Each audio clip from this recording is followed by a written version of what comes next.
ओम शांति। आज है 30/9/2024 की मुरली।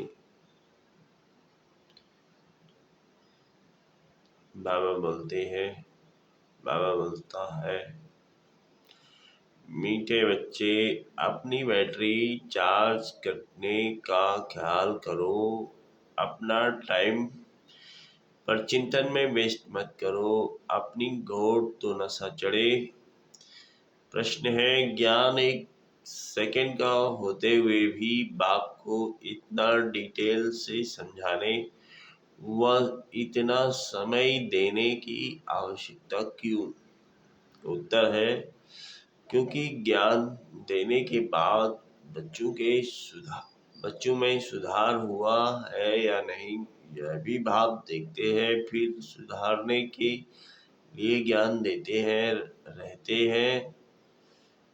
ही रहते हैं। सारे बीज और झाड़ का ज्ञान देते हैं, जिस कारण उन्हें ज्ञान सागर कहा जाता है। अगर 1 सेकेंड का मंत्र देकर चले जाए तो ज्ञान सागर का टाइटल भी ना मिले। ओम शांति। Good morning. रूहानी बाप बैठ रूहानी बच्चों को समझाते हैं। भक्ति मार्ग में परमपिता परमात्मा शिव को यहाँ ही पूजते हैं। भल बुद्धि में है कि यह होकर गए हैं। जहाँ पर लिंग देखते हैं तो उनकी पूजा करते हैं। यह तो समझाते हैं शिव बाबा परमधाम में रहने वाले हैं, होकर गए हैं, इसलिए उनको यादगार बनाकर पूछते हैं। जिस समय याद किया जाता है तो बुद्धि में जरूर आता है कि निराकार है जो परमधाम में रहने वाला है। उनको शिव कह पूछते हैं। मंदिर में जाकर माथा टेकते हैं।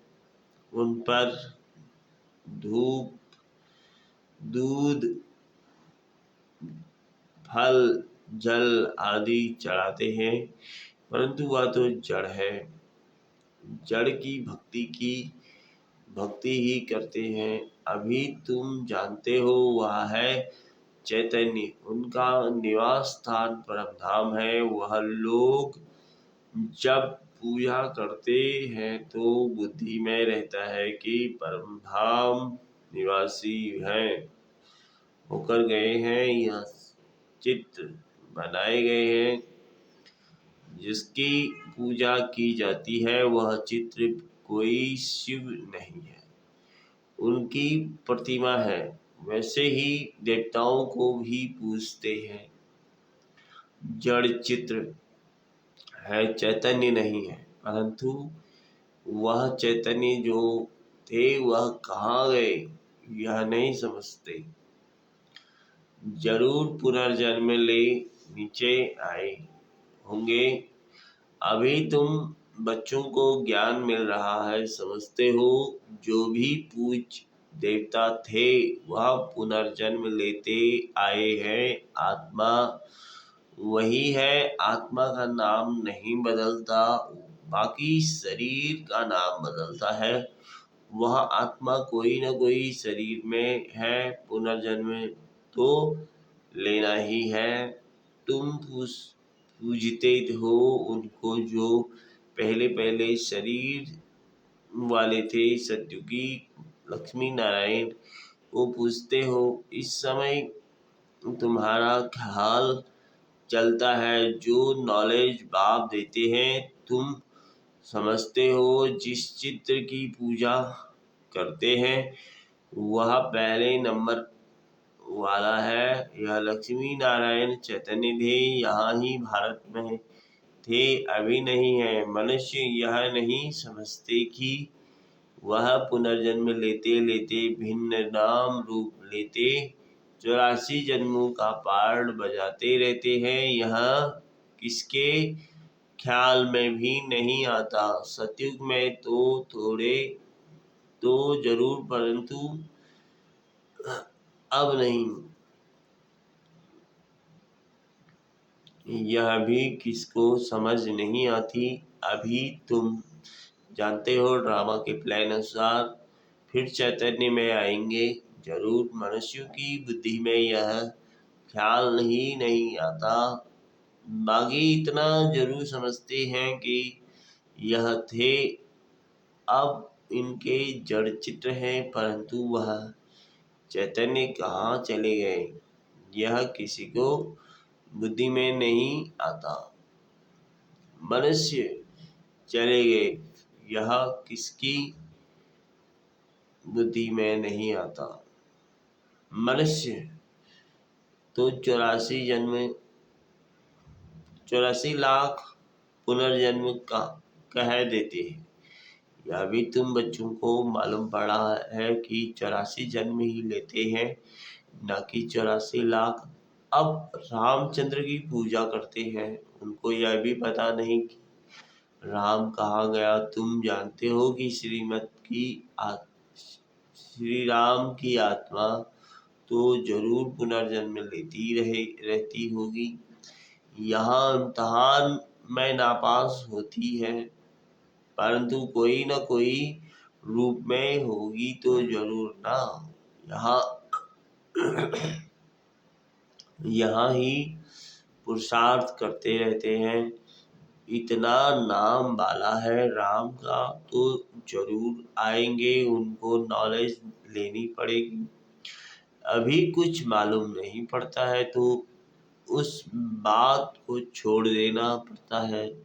इन बातों में जाने से भी टाइम वेस्ट होता है। इससे तो क्यों ना अपना टाइम सफल करें, अपनी उन्नति के लिए बैटरी चार्ज करें। दूसरी बातों का चिंतन तो पर चिंतन हो गया। अभी तो अपना चिंतन करना है। हम बाप को याद करें, वह भी जरूर पढ़ते होंगे, अपनी बैटरी चार्ज करते होंगे, परंतु तुमको अपनी करनी है। कहाँ जाता है अपनी घोड़ तो नशा चढ़े। बाप ने कहा है जब तुम सतो प्रधान थे तो तुम्हारा बहुत ऊंच पद था। अब फिर पुरुषार्थ करो, मुझे याद करो तो विकर्म विनाश हो मंजिल है ना। यह चिंतन करते करते सतो प्रधान बनेंगे। नारायण का ही सिमरन करने से हम नारायण बनेंगे। अंत काल में जो नारायण सिमरे, तुमको बाप को याद करना है जिससे पाप कटे, फिर नारायण बने। यह नर से नारायण बनने की हाईएस्ट युक्ति है। एक नारायण तो नहीं बनेंगे ना, यह तो सारी डिनास्टी बनती है। बाप हाईएस्ट पुरुषार्थ कराएंगे। यही है राजयोग की नॉलेज। सो भी पूरे विश्व का मालिक बनना है। जितना पुरुषार्थ करेंगे उतना जरूर फायदा है। एक तो अपने को आत्मा जरूर निश्चय करो। कोई लिखते भी है, ऐसे है फलानी आत्मा आपको याद करती है। आत्मा शरीर के द्वारा लिखती है। आत्मा का कनेक्शन है शिव बाबा के साथ। मैं आत्मा फलाने की शरीर के नाम रूप वाली हूँ, यह तो जरूर बताना पड़े ना। क्योंकि आत्मा के शरीर पर ही भिन्न भिन्न नाम पड़ते हैं। मैं आत्मा आपका बच्चा हूँ, मुझ आत्मा के शरीर का नाम फलाना है। आत्मा का नाम तो कभी बदलता नहीं। मैं आत्मा फलाने शरीर वाली हूँ। शरीर का नाम तो जरूर चाहिए, नहीं तो कारोबार चल न सके। यहाँ बाप कहते हैं मैं भी इस ब्रह्मा के तन में आता हूँ टेम्परेरी। इनकी आत्मा को भी समझाते हैं मैं इस शरीर से तुमको पढ़ाने आया हूँ। यह मेरा शरीर नहीं है, मैंने इनमें प्रवेश किया है, फिर चले जाएंगे अपने धाम। मैं आया ही हूँ तुम बच्चों को यह मंत्र देने, ऐसे नहीं कि मंत्र देकर चला जाता हूँ। नहीं, बच्चों को देखना भी पड़ता है कहाँ तक सुधार हुआ है, फिर सुधारने की शिक्षा देते रहते हैं। सेकंड का ज्ञान देकर चले जाए तो फिर ज्ञान का सागर भी न कहा जाए। कितना समय हुआ, बहुत ही तुमको समझाते ही रहते हैं। झाड़ की भक्ति मार्ग की सब बातें समझाने की डिटेल है, डिटेल में समझाते हैं। होलसेल माना मनमना भाव, परंतु ऐसा कहकर चले तो नहीं जाएंगे। पालना देख देख भी करनी पड़े। कई बच्चों को बाप को याद करते करते फिर गुम हो जाते हैं। फलानी आत्मा जिसका नाम फलाना था बहुत अच्छा पढ़ता था, स्मृति तो आएगी ना। अब पुराने पुराने बच्चे कितने अच्छे थे, उनको माया ने हब कर लिया। शुरू में कितने आए, फट से आकर बाप की गोद ली, भट्टी बनी। इन इसमें सबने अपना लक भाग्य आजमाया, फिर लक आजमाते आजमाते माया ने एकदम उड़ा दिया, ठहर न सके। फिर 5,000 वर्ष के बाद भी ऐसे ही होगा। कितने चले गए, आधा झाड़ तो जरूर गया।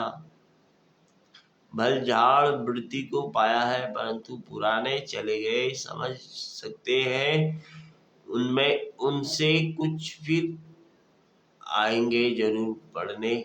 स्मृति आएगी कि हम बाप से पढ़ते थे अब, और सब अभी तक पढ़ते रहते हैं।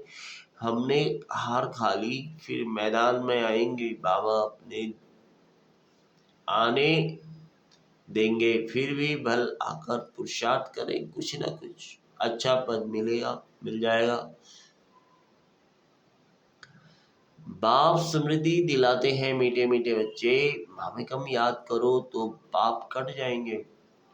जब कैसे याद करते हो, अब कैसे याद करते हो, क्या यह समझते हो कि बाबा परम धाम में है? नहीं, बाबा तो यहाँ रथ में बैठे हैं। इस रथ का सबको मालूम पड़ता है, पड़ता जाता है। यह है भाग्यशाली रथ, इनमें आया हुआ है। भक्ति मार्ग में थे तो उनको परमधाम में याद करते थे, परंतु यह नहीं जानते थे कि याद से क्या होगा।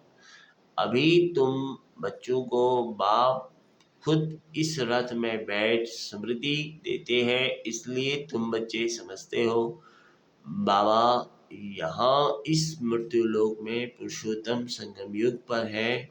तुम जानते हो हमको ब्रह्मा को याद नहीं करना है।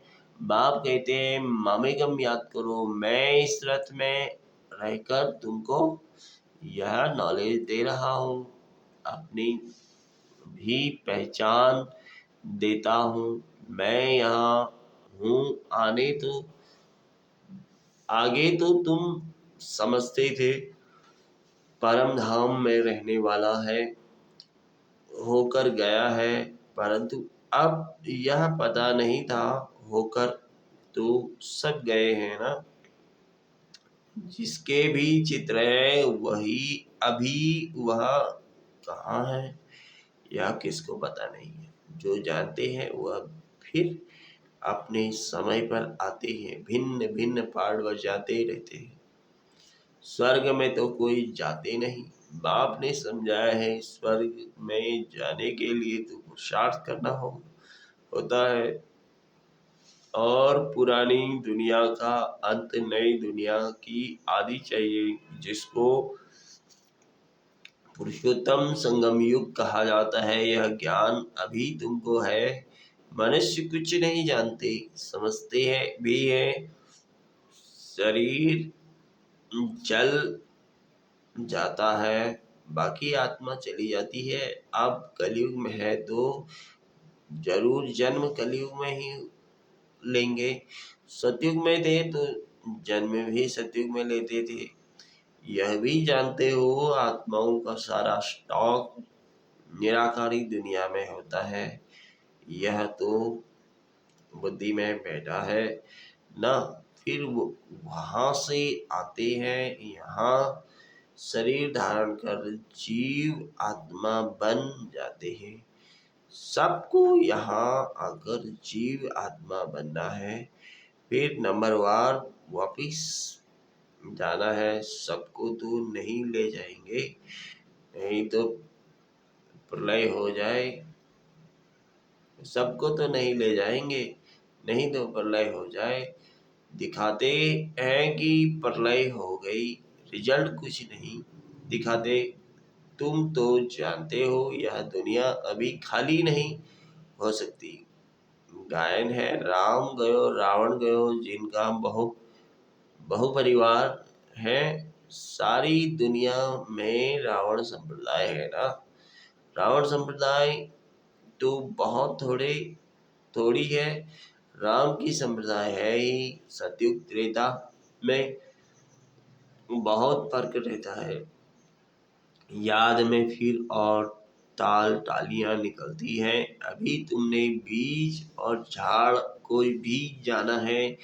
बाप सब कुछ जानते हैं, तब तो सुनाते रहते हैं, इसलिए उनको ज्ञान सागर कहा जाता है। एक ही बात अगर कोई होती तो फिर कुछ शास्त्र आदि भी बन न सके। झाड़ की डिटेल भी समझाते रहते हैं। मूल बात है नंबर 1 सब्जेक्ट है बाप को याद करना। इसमें ही मेहनत है, इस पर ही सारी मदार है। बाकी झाड़ को तो तुम जान गए हो। पुरुषार्थ दुनिया में इन बातों को भी कोई नहीं जानते हैं। तुम सब धर्म वालों की तिथि तारीख आदि सब बनाते हो। आधा कल्प में यह सब आ जाते हैं। बाकी है सूर्यवंशी चंद्रवंशी, इसके लिए बहुत युग तो नहीं होंगे ना, है ही दो युग।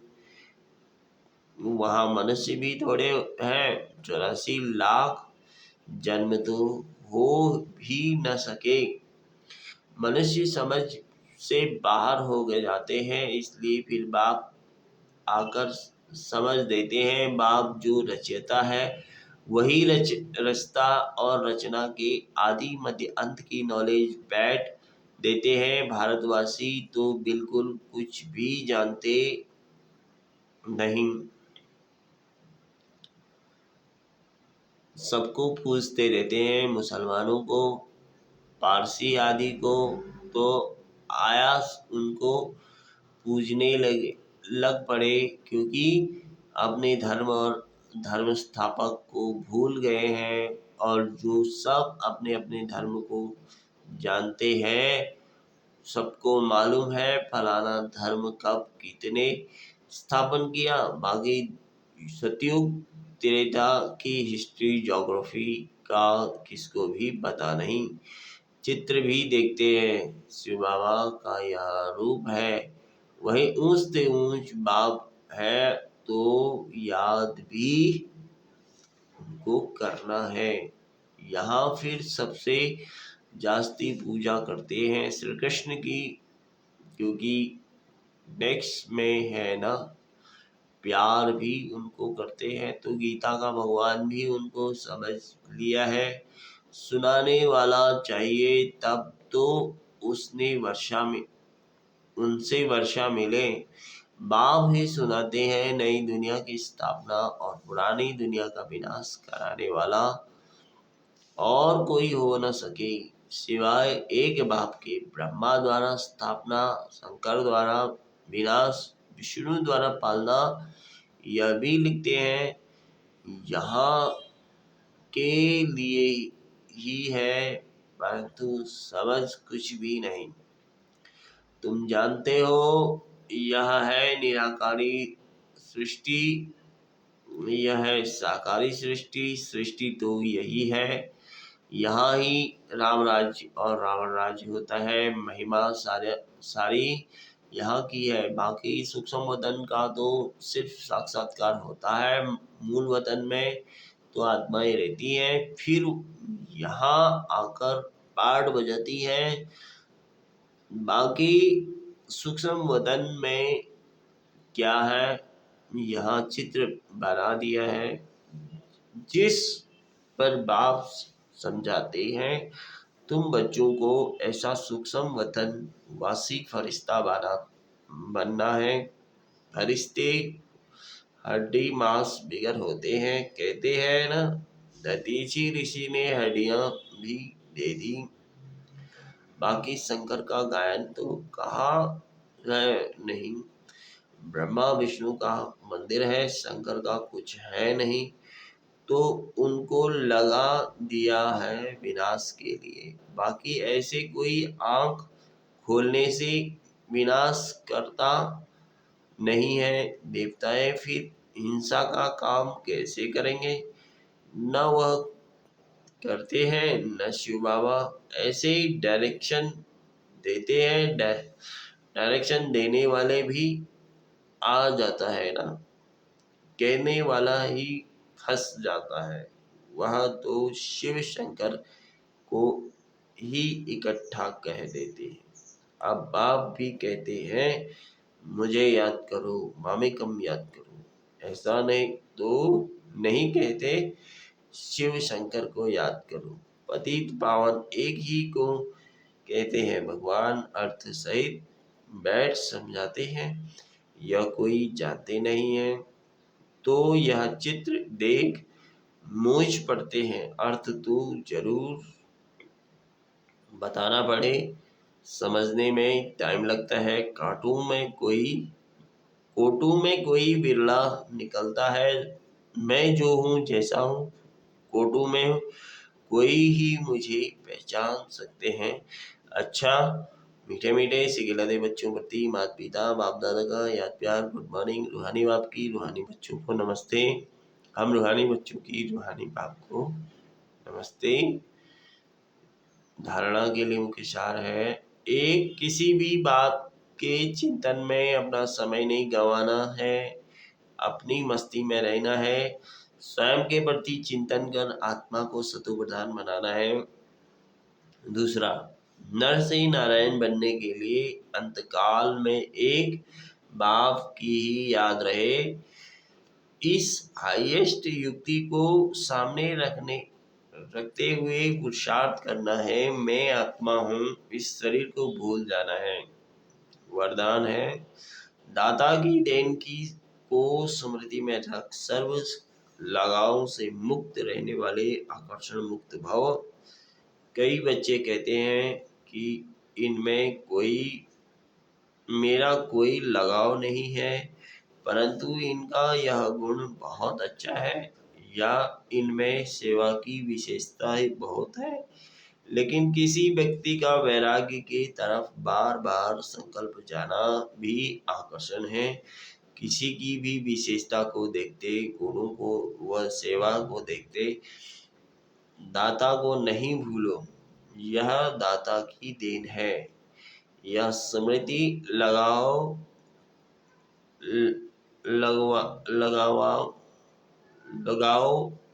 से भी मुक्त, आकर्षण मुक्त बना देगी, किसी भी प्रभावित नहीं होंगे। स्लोगन है, ऐसे रूहानी सोशल वर्कर्स बनो जो भटकती हुई आत्मा को ठिकाना दे दो, भगवान से मिला दो। ओम शांति। Thank you Shiv Baba, thank you प्यारे बाबा, थैंक यू ऑल।